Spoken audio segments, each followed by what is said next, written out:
aí pessoal, bom dia, tarde, noite. Estamos chegando com o penúltimo vídeo sobre ondas mecânicas. Hoje a gente vai falar de interferência e de fasores. Então, interferência é basicamente quando duas ondas se encontram, né? E aí a gente pode falar em interferência para duas ondas viajando no mesmo sentido ou para duas ondas viajando em sentidos opostos, né? Aqui nós temos essa figurinha aqui que ilustra esse tópico. Você pode reparar que é como se estivessem caindo gotas aqui e aqui na superfície da água, formando esse padrão de interferência aqui. A gente vai ver ele com mais detalhes em uma simulação do FET ao longo desse vídeo de hoje. Então vamos lá. Como eu falei,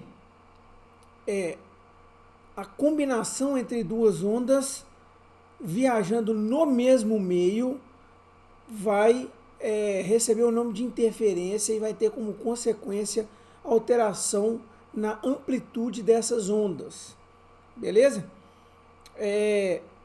E pode parecer estranho, mas a gente vai começar pelo caso em que essa interferência está acontecendo com duas ondas viajando no mesmo sentido. É difícil de imaginar isso numa corda, mas é mais fácil de imaginar quando você fala, por exemplo, em ondas sonoras. Você tem uma onda sonora qualquer, ou duas ondas sonoras quaisquer, provenientes da mesma fonte, né? Então, uma caixa de som fazendo um barulho, e aí daqui a alguns segundos ela faz outro barulho, você vai ter uma interferência entre esses dois sons também, e eles vão viajar no mesmo sentido. Então, para não ficar estranho falar interferência de ondas viajando no mesmo sentido, fica esse exemplo do som aí.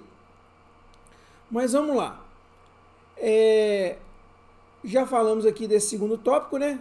Tanto no mesmo sentido quanto em sentidos opostos. E a gente vai iniciar o estudo de interferência a partir da análise da superposição de dois pulsos utilizando o FET. Então, vamos lá para o FET. Bom, a simulação do FET que a gente vai utilizar é essa aqui chamada ondas em uma corda, a mesma que a gente usou já aqui em ondas mecânicas quando a gente definiu amplitude, frequência, comprimento de onda, falamos lá do K. Eu usei essa simulação do FET aqui. Vocês devem ter reparado que ela meio que trava um pouco a minha imagem que aparece aqui no canto, né? Quando ela está ligada aqui, o processamento do software que grava, que captura essas imagens, ele não dá conta de pegar tudo que está acontecendo aqui, mais a minha imagem superposta aqui no canto, mais o que eu estou falando. Então, quando a gente usar o FET aqui para isso, é capaz de vocês experimentarem ali uma falta de sincronia entre o que eu estou falando e a minha imagem ali no cantinho. Mas vamos lá. Aqui no FET você vai fazer o seguinte. Você vai usar essa extremidade fixa e nós vamos escolher pulso aqui, ó. Só um pulso.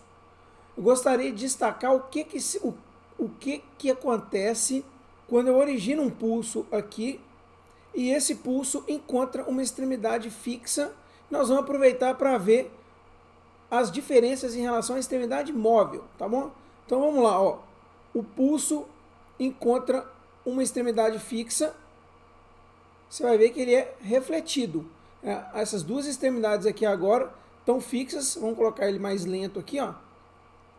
Essa extremidade e essa extremidade estão fixas e você vê a reflexão do pulso numa extremidade fixa mudando a sua amplitude, né, mudando não a sua amplitude, né, a amplitude dele permanece constante se não tiver amortecimento igual não tem aqui, mas você vê que esse pulso inverte, né, o que era crista passa a se tornar um vale e vice-versa quando eles encontram uma extremidade fixa. Por que isso é importante? Porque eu vou gerar um segundo pulso aqui agora, ó. E aqui vocês vão ver que quando eles se encontram, ó, eles vão se encontrar aqui agora. E aí, eu que não consegui pausar aqui a tempo, mas vocês reparam que o que ocorreu aqui é chamada interferência destrutiva.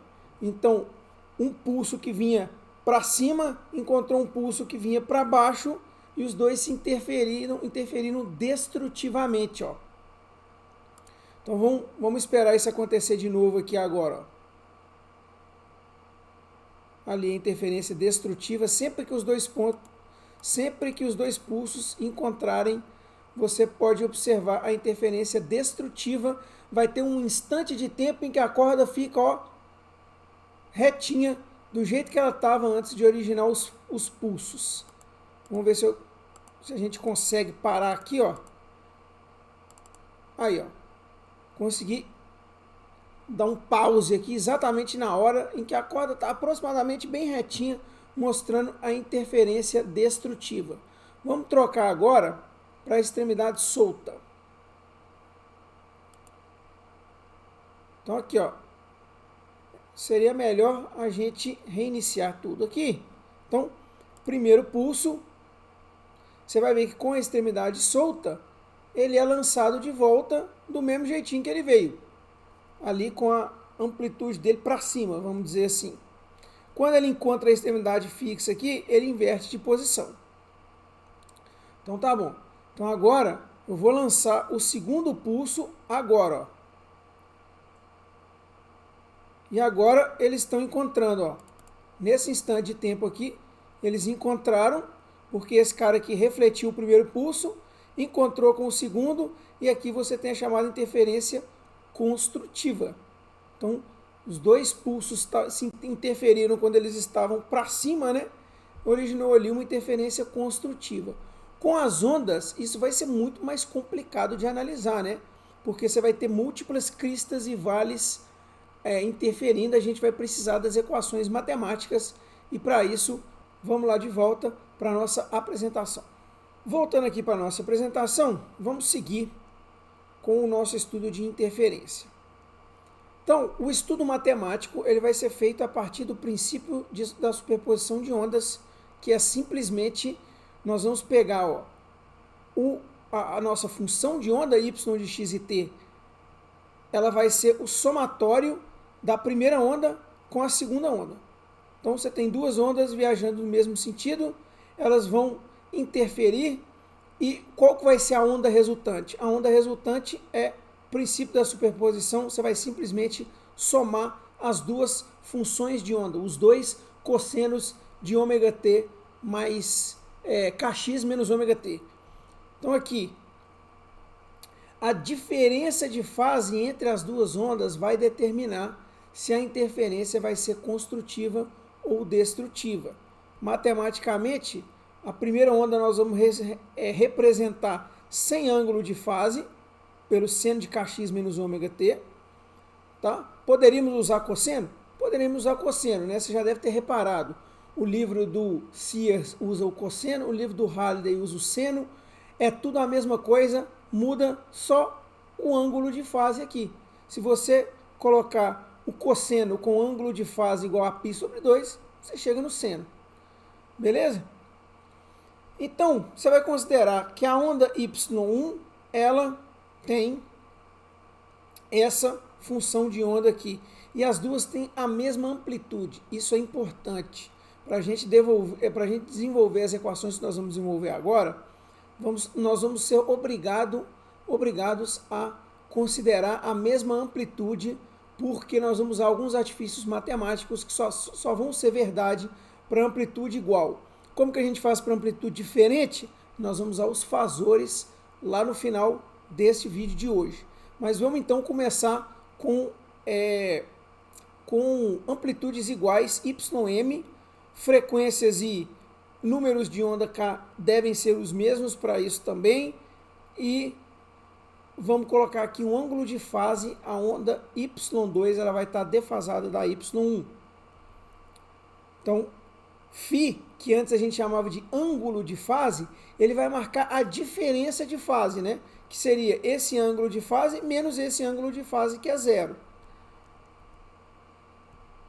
Então, vamos lá. Tá aqui, ó, duas ondas com mesma amplitude, mesmo sentido e fases diferentes sendo somadas. Ângulo de fase φ igual a zero. Então, aqui nem é fase diferente, né? Você viu lá pelo pulso, essas duas aqui encontram construtivamente, elas vão dobrar de tamanho aqui, de amplitude. Aqui vai acontecer a mesma coisa com os dois ventres aqui e a mesma coisa com essa outra crista aqui.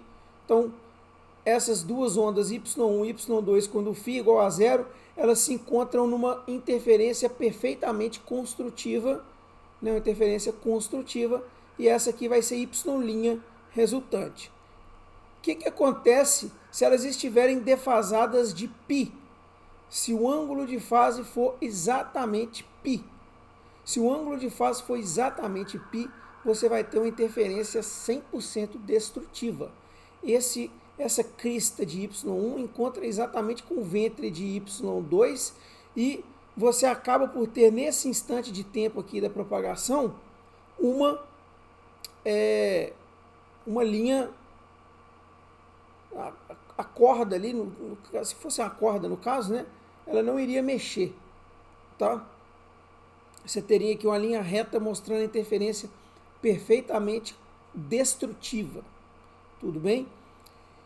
E, dado que elas andam com a mesma velocidade, essas duas ondas aqui, se elas fossem geradas aqui nesse ponto com amplitudes iguais, frequências iguais,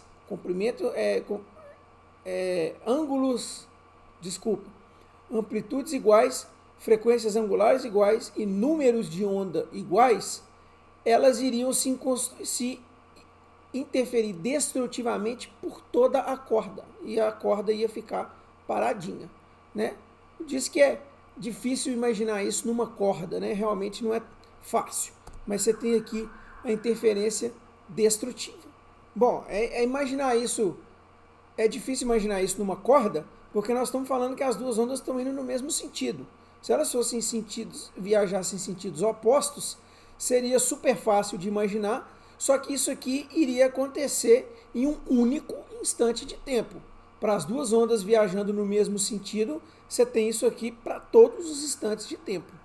Certinho? Então vamos continuar. Olha o que acontece para um ângulo φ igual a 2π sobre 3 radiano. Então essa aqui é a sua diferença de fase.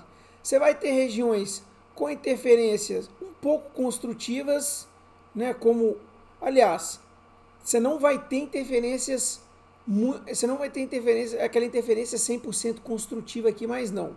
Mas, por exemplo, você vai pegar esse ponto aqui, ó, esse ponto aqui, ele vai diminuir bastante de amplitude, ó, porque você está pegando aqui uma amplitude para cima aqui com uma para baixo, então esse ponto aqui, a hora que você vê ele aqui, ó, a amplitude dele, ele está mais ou menos por aqui, quase nada de amplitude, né? Ao passo que, se você pega, por exemplo, esse ponto aqui, ó, você vai ter uma amplitude máxima, porque você tem aqui um somatório das duas ondas aqui que vai ser máximo nesse ponto.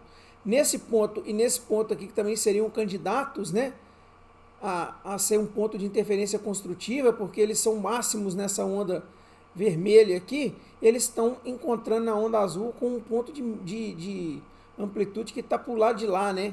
Então, você não tem interferência muito construtiva aqui. O máximo que você vai ter de interferência construtiva vai ser esse ponto aqui, que vai refletir nesse ponto aqui, e esse ponto aqui, nesse ponto aqui. Então, isso aqui essa figura que a gente acabou de ver, é uma mistura, setores ali com interferência construtiva e destrutiva, de maneira a aumentar e diminuir a amplitude da onda em certos pontos, mas nenhum deles chega a zero e nenhum deles chega ao dobro que chegava lá nos casos anteriores, né, para interferência 100% construtiva e 100% destrutiva. Quando a gente faz isso matematicamente, essa soma x1 mais x2, ó, o YM a gente colocou em evidência, e essa soma aqui de senos pode ser arranjada, você vai usar suas notas de aula para verificar isso, mas você pode rearranjar essa soma de senos nisso aqui, em que você tem uma amplitude resultante que depende do ângulo de fase. Então, se o ângulo de fase é 0, cosseno de 0 é 1, você tem sua amplitude como 2 vezes YM perfeitamente construtiva. Se o ângulo de fase é π, cosseno de π sobre 2 é zero, você zera a sua onda para todos os instantes de tempo, como eu mencionei, já que você tem duas ondas indo no mesmo sentido. Mas o interessante aqui é observar como a sua nova amplitude, que é todo esse termo aqui, vai depender do quanto as ondas estavam defasadas para saber se houve a interferência construtiva ou destrutiva. Vamos dar mais uma passadinha lá no FET para a gente olhar isso numa outra simulação. Nessa simulação aqui do FET, você vai imaginar o seguinte: você tem uma superfície de água aqui e duas torneiras. Se eu começar a gotejar a água aqui, ó, eu vou formar aquela onda bidimensional que está lá no início dos nossos vídeos, né, onde eu coloco os títulos de cada uma dos nossos vídeos, das sessões, né? Eu tenho lá essas ondas, essa onda bidimensional aqui, que é uma torneira gotejando aqui numa superfície plana. Então você tem essa onda, você já está cansado de ver ela lá toda vez que a gente começa os nossos vídeos aqui de ondas mecânicas.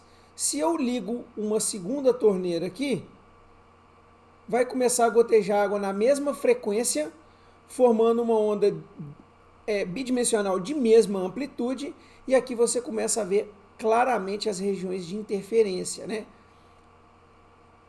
Como que você tem uma interferência perfeitamente destrutiva aqui, ó, nessa região aqui, porque se você fizesse isso na água, você notaria que essa região aqui na água, ela vai ficar completamente parada, sem ir nem para cima nem para baixo, ao propagar as ondas, né? Essa região aqui e essa região aqui são as duas regiões onde a interferência está sendo perfeitamente destrutiva, tá bom? Para a gente visualizar a interferência construtiva, ela também está acontecendo nessa simulação, ó. Só que a destrutiva é muito fácil da gente ver. A destrutiva ela está aqui nessas duas linhas aqui, ó. Ok? Aqui e aqui. A construtiva ela está acontecendo aqui, ó. Essa porção da onda aqui, ela está andando com amplitude dobrada. Para a gente verificar isso, nós vamos fazer o seguinte: vamos reiniciar a simulação e vamos deixar uma única gotinha aqui, ó. Eu vou usar esse artifício aqui da simulação, que é medir a amplitude aqui na linha central. Tá bom? Agora, olha o que acontece com a amplitude na linha central na hora que eu ligo a segunda torneira. Então, ela claramente aumentou de tamanho aí, dobrou de tamanho, na verdade, né? Então, vamos apagar a segunda torneira e ver a amplitude diminuir, né? Porque não vai ter mais amplitude construtiva. Aí, amplitude diminuindo. Não tem mais amplitude construtiva no centro. Então, em resumo, esse é um belíssimo experimento para a gente visualizar. Ele é o experimento que ilustra esse tópico de interferência, né? Depois você pausa o vídeo lá no inicinho do vídeo, em que eu fiquei lá zanzando com o mouse lá, ó, gente, a gente vai estudar interferência e fasores. Vai lá naquele desenho, você vai ver que é justamente isso aqui, ó. Então, resumindo, você tem aqui as regiões de interferência destrutiva, aqui, e uma região de interferência bastante construtiva nesse ponto central aqui. Nos demais pontos, você vai ter uma coisa mais ou menos igual a gente viu esses três regimes de interferência, vamos dizer, né? O destrutivo, construtivo e um meio misturado ali. Então agora vamos voltar lá para a nossa apresentação. Bom, estamos aqui de volta. Na sequência a gente vai entrar em fasores. Então o que são os fasores? Ó? Os fasores eles são uma construção matemática para a gente somar ondas de mesma frequência, só que agora sim, vamos conseguir somar ondas de amplitudes diferentes.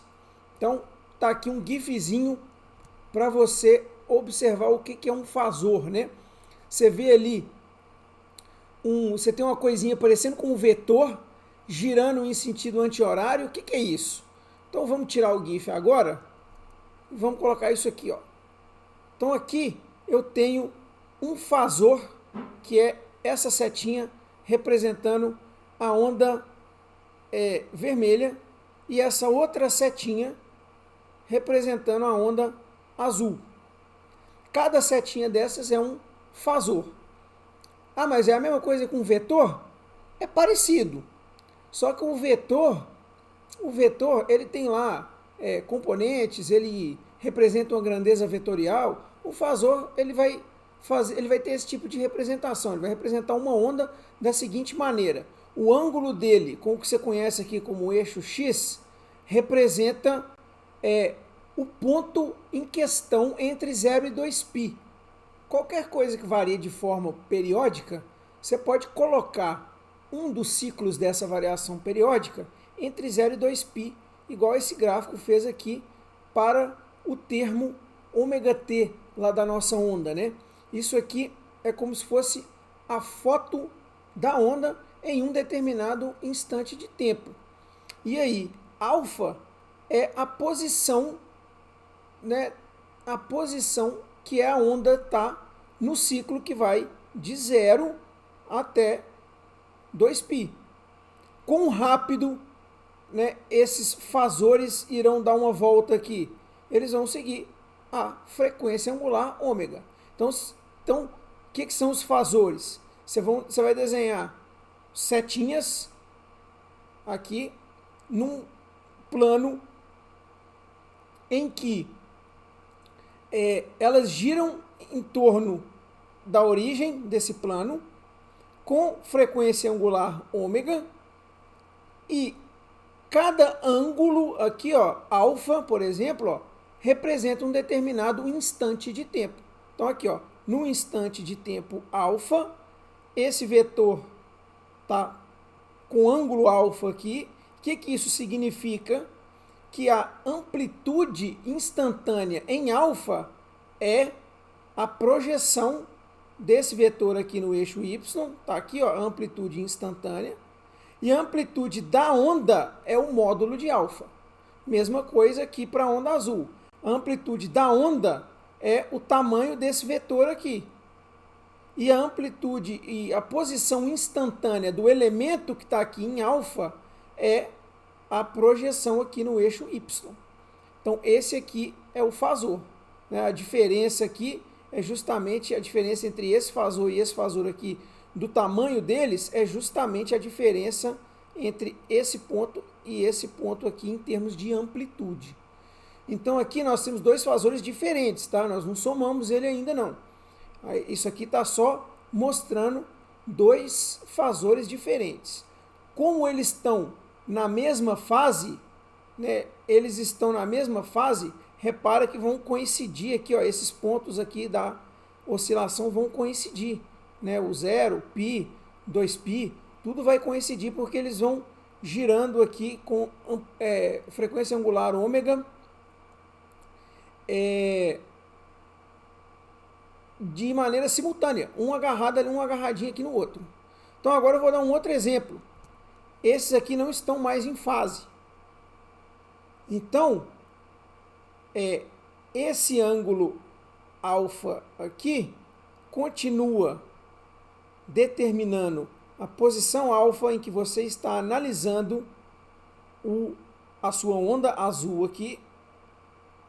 Esse cara continua determinando aqui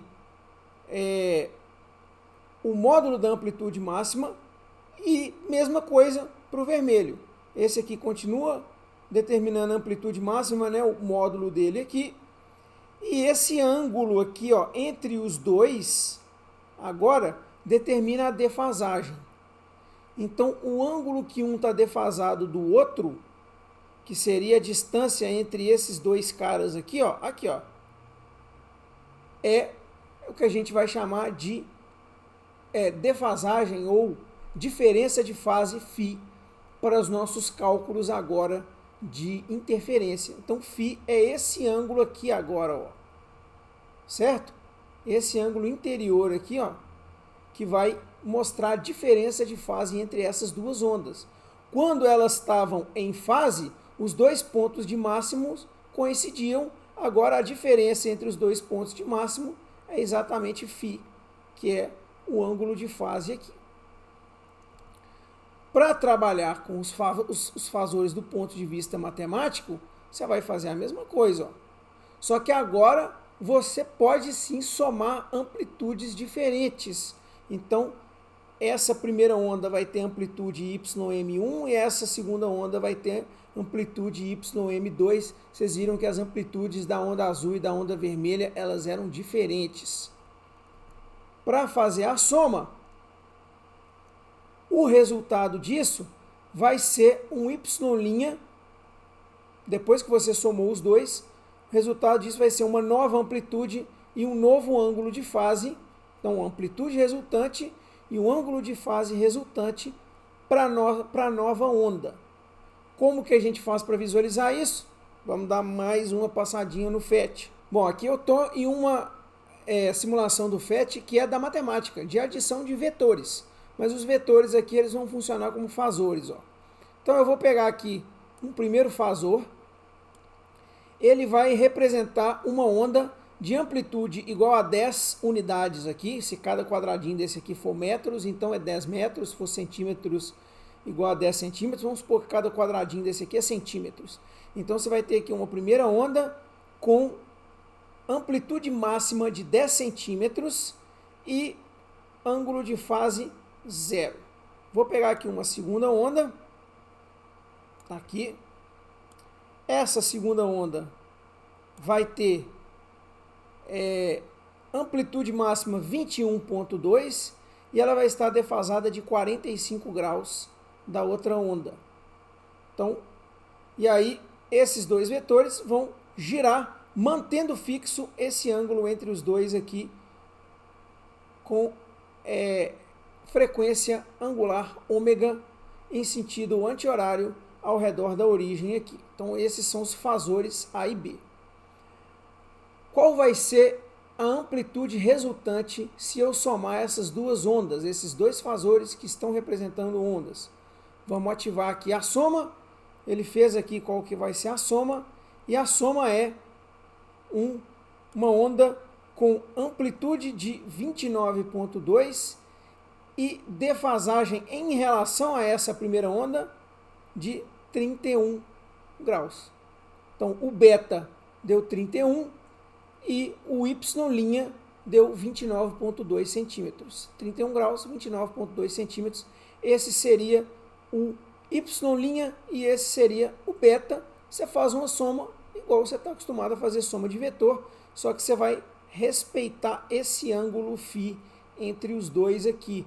Portanto, se você tem que tomar cuidado, né? Se você for usar essa simulaçãozinha aqui e colocar esses dois vetores aqui desse jeito, quem que é seu φ? Seu φ é o ângulo, esse ângulo aqui, ó.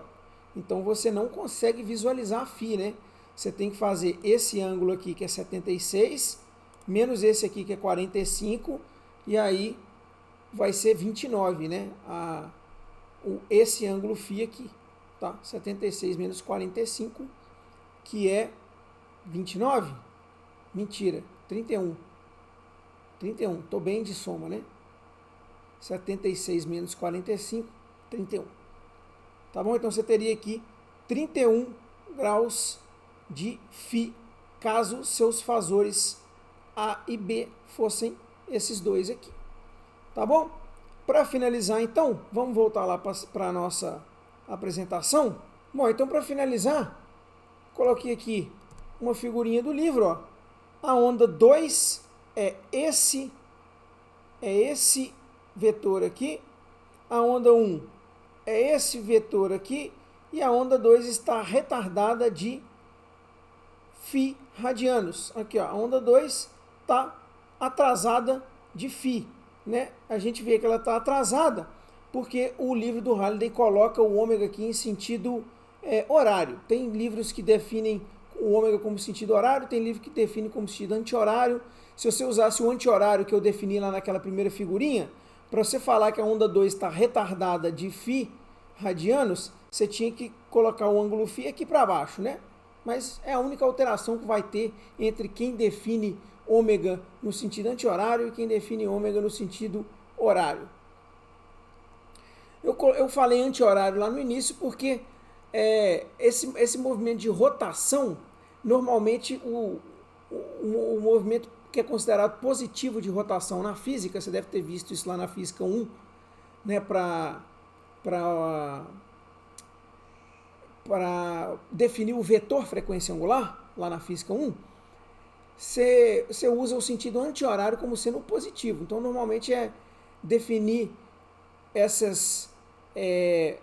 definir o sentido anti-horário como positivo é mais comum que o horário. Aqui o livro definiu o horário, problema nenhum, só que aí você sabe que você tem que colocar a onda 2 atrasada de φ em relação à onda 1, desse jeito que você está vendo aqui. E aí, você vai somar os dois fasores, ó. O fasor resultante, que é esse aqui, ó, tem um ângulo beta. Beta é sempre o ângulo com o fasor 1. Foi isso que a gente fez lá no FET também. E aqui você tem o φ aqui, ó, que é o ângulo entre os dois. Né? Esse vetor aqui foi transladado para cá para poder fazer a soma. Você tem aqui y' e beta, do mesmo jeitinho que a gente fez lá no FET, só reforçando em relação às figuras que aparecem lá no livro. Tá bom? Então aqui a figurinha que eu citei, ó. Né, ó, a gotinha caindo aqui, provocando a onda bidimensional, e aqui a interferência. Mas, em relação à interferência e fasores, foi só. A gente finaliza no próximo vídeo com ondas estacionárias. Até lá. Valeu!